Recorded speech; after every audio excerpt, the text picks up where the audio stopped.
Same question to you. What changes, if any, would you make to the current procurement process? Well, we actually can create a point system. It's very easy to do, and the point system could give, as we put an RFP out, as the city puts out an RFP, they craft the language in such a way that it gives points for the local vendor over a vendor that comes in from outside of the city. It can give points to a minority over someone who's not. Now, that includes African Americans, Hispanics, women, anyone who is a bona fide minority business that has gone through the process of being vetted through the county. I am a bona fide small business, woman's small business owner, and it does help me on the county projects that I am going for, because I do get extra points for that. So I know it works and it's a good process. At this time, we'll open up the forum to. Okay, we have a few audience questions now. Will you be willing to work with the school district to support the all-male academy at Roosevelt Full Service Center? This is a great question. I think this is such a great opportunity for this community. I am thrilled to be able to work with the school district. I think the partnership between the city and the school district to serve this great needed underserved group. I am a product of an all-girls school, and I can tell you that it does, it really is a great way to learn. It does, it takes a lot of the pressure off of a student. It's the perfect, it's the perfect model to start. I believe that the program currently has about 35 young men, which means 35 young men's moms are interested in this. This is, this will change this, this underserved neighborhood very, very quickly. This is exactly something that we need to do, but the most important part of this is that we have the community input and involvement, the city input and involvement, and the school board input involvement. That's a winning, that's the trifecta. Thank you. Same question to you, Mr. Weiss. Are you in support of the all-male academy at Roosevelt Full Service Center? Yes, and also my wife was is a product of an all-girls school, and I have to say it's led to her great success and her academic career. So we have that in our family, having the opportunity. So yes, I would be. Very good. Time flies when you're having fun. We're now to the closing statement stage. I guess Mrs. Material, if you want to proceed first, and then Mr. Weiss. Well, I started, so if you don't mind, I'll you want to close it up? Yeah. I'm easy. I've introduced myself. I'm Greg Weiss. I'm running for the City Commission West Palm Beach. I've told you a little bit about me, that my background in business, my community activism. But what I want to talk a little bit about now is a little bit more about how I see our community and where I see us going. I mean, we have such great opportunities in West Palm Beach, and it's a matter of us working together and putting our plans together. What I see happening sometimes in the city is often what I saw in my business career, which was, you see people who they don't have a plan and they don't know where they're going. So if you don't know where you're going, you don't know how you're going to get there. And as somebody who has traveled across the ocean, I knew where I needed to end up.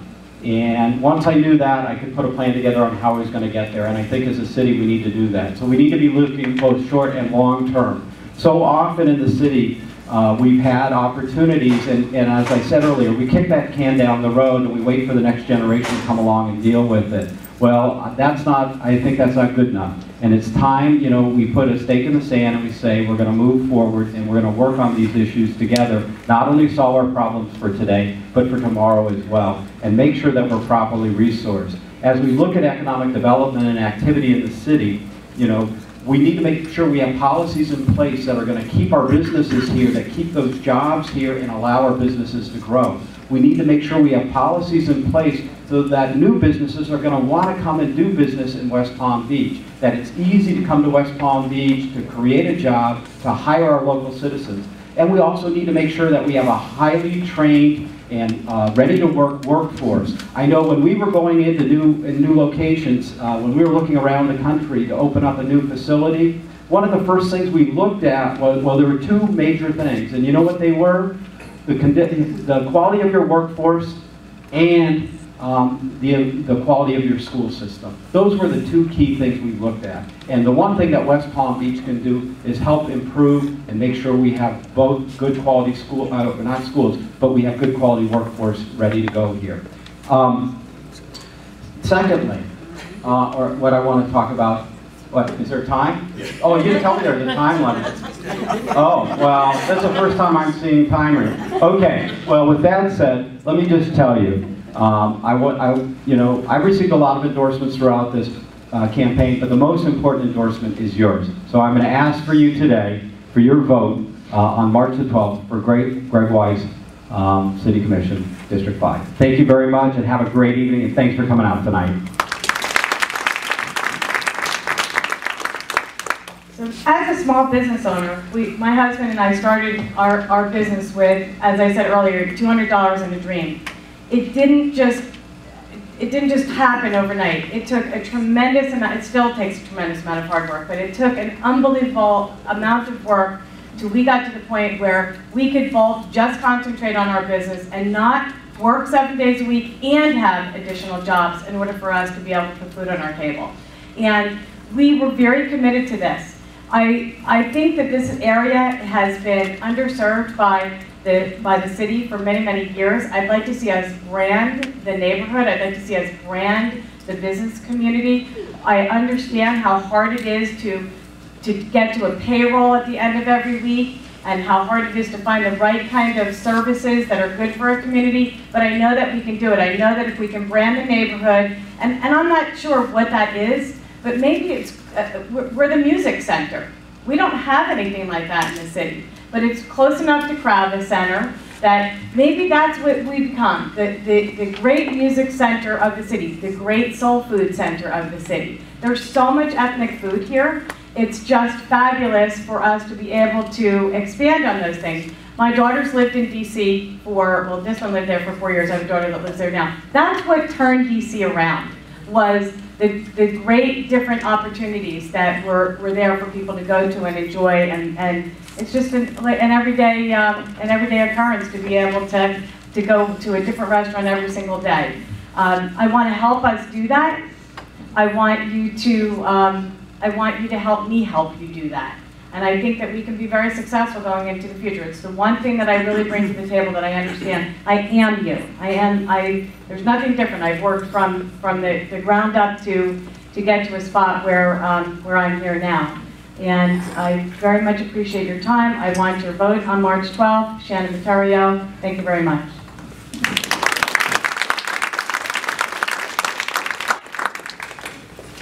We appreciate both candidates coming. Yes, here today. Mr. James. Thank you very much. First of all, thank all of you for being here. This is it's important. The democratic process only works if you have voters who are educated, who are informed, who are energized.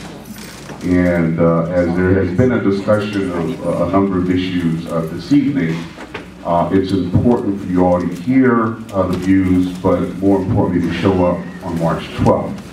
I'm Keith James. I am a member of the City Commission. Was elected a couple of years ago, and fortunately I will be returning to the dais unopposed. I'm a little bit out of practice because I haven't been on the circuit, so I don't have my campaign speech set up. I'd like to talk a little bit, and I don't know how much time I have or whatever, and I don't want to really occupy it because I know there are others who will follow. What I want to talk a little bit about, though, is the process. And these forums are very fine, and they happen, every year around election time. You get people who come down and start making a lot of promises and telling you how wonderful they are. But I think it's very important, and as a city commissioner, I can tell you, it's extremely important that you stay involved throughout the year. You stay educated on issues. You communicate your views, and you sit down and you meet with us.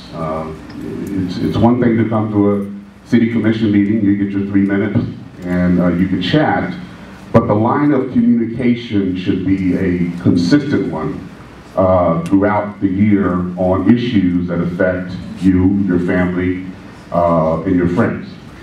So that's one thing I would certainly encourage you to do, is to understand the system and work the system so the system can work for you. Most of us as commissioners are accessible, either by email, by telephone. You can set up office visits and simply share your concerns. A lot of times in this political process, the squeaky wheel does get the oil. And the more we hear from you, and the more we can engage with you, the better.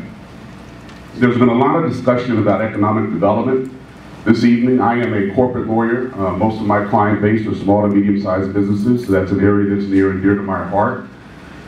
I think where we might go astray is that there's been a lot of attention to the procurement process and evening the playing field, which is all very important. But in this economic time, it's not government that's spending money, it's the private sector. All right? We can have the most aggressive liberal procurement policy in the world, but if we aren't buying anything, if we aren't building anything, that's not going to help. Where the rubber meets the road these days is when the private sector begins to invest in our city. And that's where you need to be around in the opportunities. Commissioner Materio, who I'm supporting, by the way, I don't know if I'm allowed to say that, but I'm saying it anyway. She pointed to the old Palm Beach Mall site as an example. This commission that is on the dais now, I don't know how many observers of the municipal politics is a very hardworking and I think effective commission.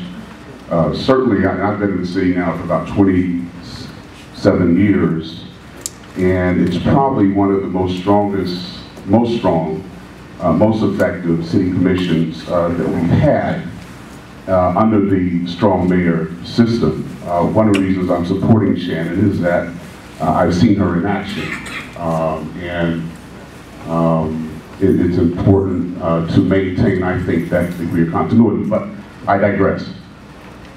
One of the things this commission did is during the discussion, the debate on the outlet mall, which we were certainly in support of, I know I had communicated, and apparently some of my fellow commissioners have communicated to the developers in private meetings, that it was very important that they present to us a plan and a commitment for hiring minorities and local contractors. When it came, and there were several meetings that I certainly had, and I think others, when it came to the city commission meeting where they were asking for certain waivers from the city, I certainly had not been presented with any kind of plan, any kind of, they almost poo-pooed the idea. Part of the problem was there was no leadership from the top, being the mayor, but that's another issue for another day. So they just felt that since they weren't hearing this from the mayor, they could simply kind of slide through. And I think the commission made a statement when it told them, no, we're not going to approve your waivers until you come back to us with this kind of plan, delay the project for a couple of weeks. But those are the kinds of things that we can do. Now, we can't force any private developer to do anything. We can't force them to hire. We can't force them to buy. But we can certainly suggest that many of these people coming before us, and I know in every meeting I have with a private developer, and this is stuff that hasn't been publicized, but every meeting I have with a private developer, I make it very important. I let them know it's very important to me that they do have a plan in place to hire minorities. You know, they pay lip service to it, but I try to hold them accountable. So those are some of the kinds of things that can be done behind the scenes, but it's important to understand that this is really a private sector that's driving economic activity in the city these days and times. So anyway, there are a number of things I could talk about. I don't know how much time I have. I'll take a few questions if people. It looks like maybe another 2 minutes, sir. All right, is there one question? In 2 minutes?